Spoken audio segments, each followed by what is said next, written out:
Alors au Maroc, il y a plus de 17 000 demandeurs d'asile et réfugiés, y compris plus de 9 000 réfugiés, provenant d'un nombre important de différents pays, mais dans la majorité, 55% viennent de Syrie, mais également de Yémen, de Palestine et de tout un ensemble de pays d'Afrique subsaharienne, dont l'Afrique centrale, le Soudan, le Sud-Soudan, la Côte d'Ivoire et le Sénégal. Alors encore une fois, le HCR a le mandat et fonction de s'occuper des demandeurs d'asile et des réfugiés, mais 75% des arrivées des personnes demandant d'asile se fait en provenance de l'Algérie. Et donc ce sont des flux qui continuent et qui impliquent plusieurs nationalités, dont effectivement, depuis plusieurs mois, un nombre important de Soudanais qui ont suivi un parcours long, difficile, fait d'énormément de souffrances et qui pour beaucoup est passé par la Libye.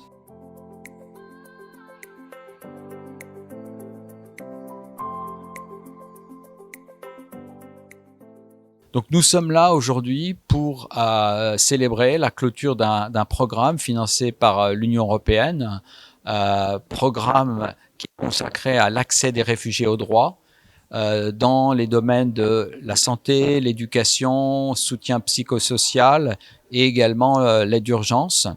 Et c'est une aide qui s'inscrit dans le cadre d'un soutien très important de l'Union européenne, un soutien qui s'inscrit bien évidemment dans le cadre de la politique référence et inclusive du Maroc, immigration et asile.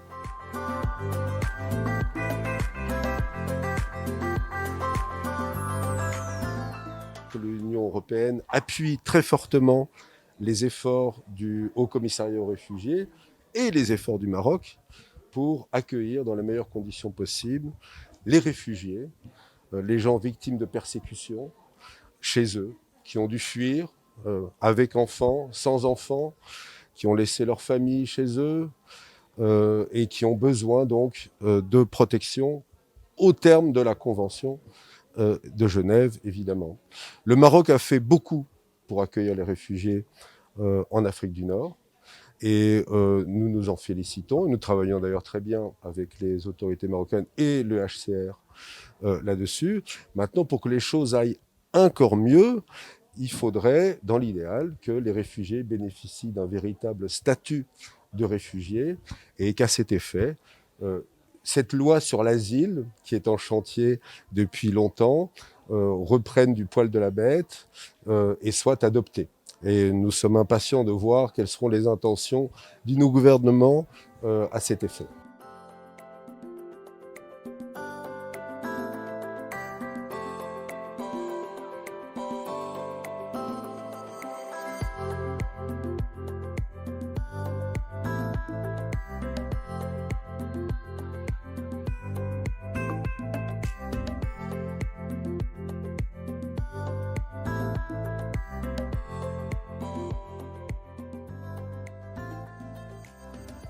Dans le cadre de ce projet-là, donc, et puisque ça a coïncidé avec la pandémie du Covid-19, donc on a fait plusieurs interventions qui touchaient principalement l'axe psychosocial et l'axe éducation. Donc pour ce qui est de l'axe psychosocial, donc on a plusieurs spécialistes des assistants sociaux et aussi des psychologues qui interviennent pour aider les réfugiés à surmonter la situation. Donc des réfugiés qui se trouvaient du jour au lendemain sans aucune issue, donc ils savaient pas quoi faire. Donc des personnes qui étaient dans une extrême vulnérabilité, et du coup on fait tout ce qui est écoute active, tout ce qui est accompagnement, orientation. On a mis aussi à leur disposition des lignes, des numéros verts, donc qui sont fonctionnels 7 jours sur 7. Aussi dans le cadre de l'éducation, donc on a essayé aussi d'accompagner les enfants qui se sont trouvés aussi hors école, et du coup on a intervenu pour les accompagner à suivre des cours aussi en ligne, à voir quels sont leurs besoins. en termes de matériel, en termes aussi d'assistance financière. Donc, on a créé aussi des applications virtuelles. On s'est mis en contact avec les parents, avec aussi le corps professoral, afin d'assurer une continuité de scolarisation pour ces enfants.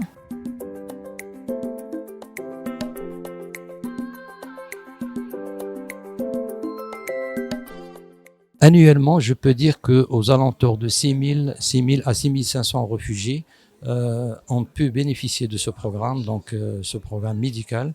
Et en termes de sensibilisation, bien sûr, parce que nous, à côté des consultations de médecine, donc nous essayons d'avoir des séances de sensibilisation par rapport à pas mal de thématiques qui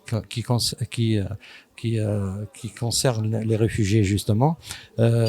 Et puis il y a des actions de plaidoyer que nous menons auprès des décideurs pour que ces décideurs-là prennent en considération cette population dans leur programme. Et là, je fais allusion aux élus locaux et je fais allusion, bien sûr, aux différents départements ministériels qui ont un lien direct avec cette population, tels que le ministère de la Santé, bien sûr, le ministère des affaires de la migration, le ministère de l'Éducation, le ministère de la Jeunesse, donc pour que cette population soit une des priorités de leur programme. Donc voilà, grosso modo, en quoi consiste notre partenariat avec le HCR.